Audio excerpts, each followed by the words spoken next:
How you doing, everybody? What we're doing today is shooting another content video. We're going to talk about a client of mine who actually just closed his very first virtual wholesale deal. He's done a lot of different wholesale deals in this market, but he actually wanted to start to invest in another market outside of where he lives. And he's going to be talking about how this deal went down. So let me go ahead and welcome on Stratton Brown. How you doing, Stratton?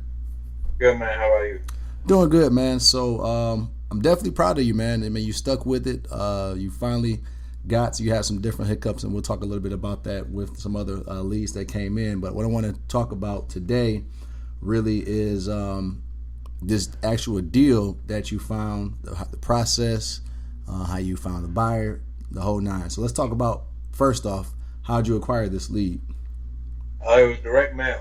It was direct mail from back that I sent out in March, and they called me like 4 months later. Okay. So it's direct mail campaign, and what type of leads were that you sent out? Vacants. Okay. This was off your vacant list. I sent out a couple $1,000s worth. Okay, so a couple $1,000s worth. And what was this the situation with this seller? Was it just the house was vacant and they just wanted to get rid of it? Yeah, it was vacant. They wanted to get rid of it. The pipes burst in the bottom of it, and so it flooded. There was a bunch of mold in the bottom. The guy had rented it out to family, wasn't making any money, and then he called and he said, "I'm just over it. I'm ready to move on." Okay. That's pretty much some of it. Okay, so for everybody that's listening, where do you live at? Where do you physically live? I live in Fresno. Okay, so you live in Fresno in California, and this deal was in where was this deal at? Salt Lake City, Utah. Salt Lake City, Utah. Okay, so you being obviously doing this deal remotely, how did you get someone to go out there and take a look at it and everything, get the pictures? How did that process go? I have a friend in sales who I know is really good at closing stuff, so I sent him over there, really good people person. Sent him over there. He built great rapport. If he didn't build the rapport we did, there's no way we would have gotten the deal because it's a non-disclosure state. And so you can't use Zillow or anything to run comps. And so we had a realtor run comps for us, and they were $40,000 off. Okay.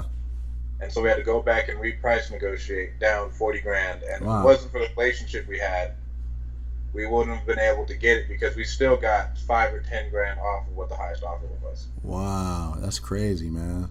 So you was able to renegotiate down $40,000 from the original asking price that you told the seller? Wow, that's great.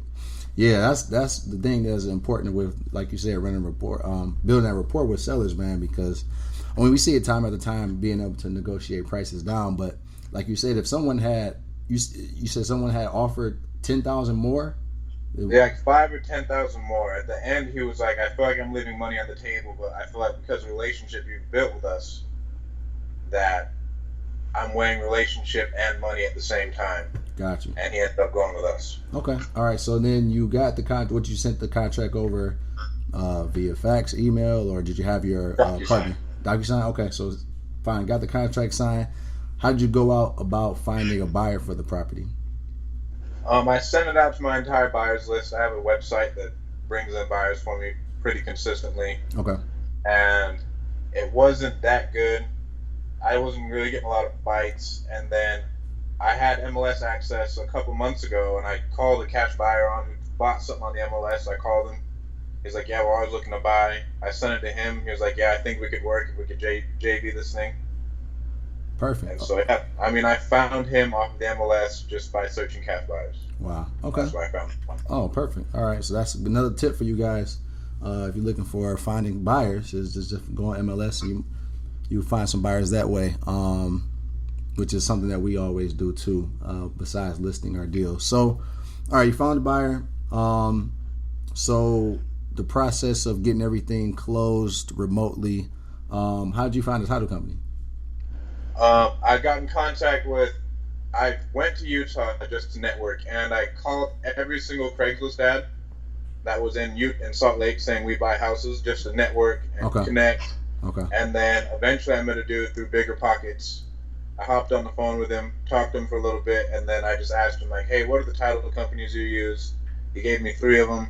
I just picked one, and I used that title company. Perfect. Okay. And so how much did you end up netting on this deal? I netted $5,000, and I should have netted 10. Okay.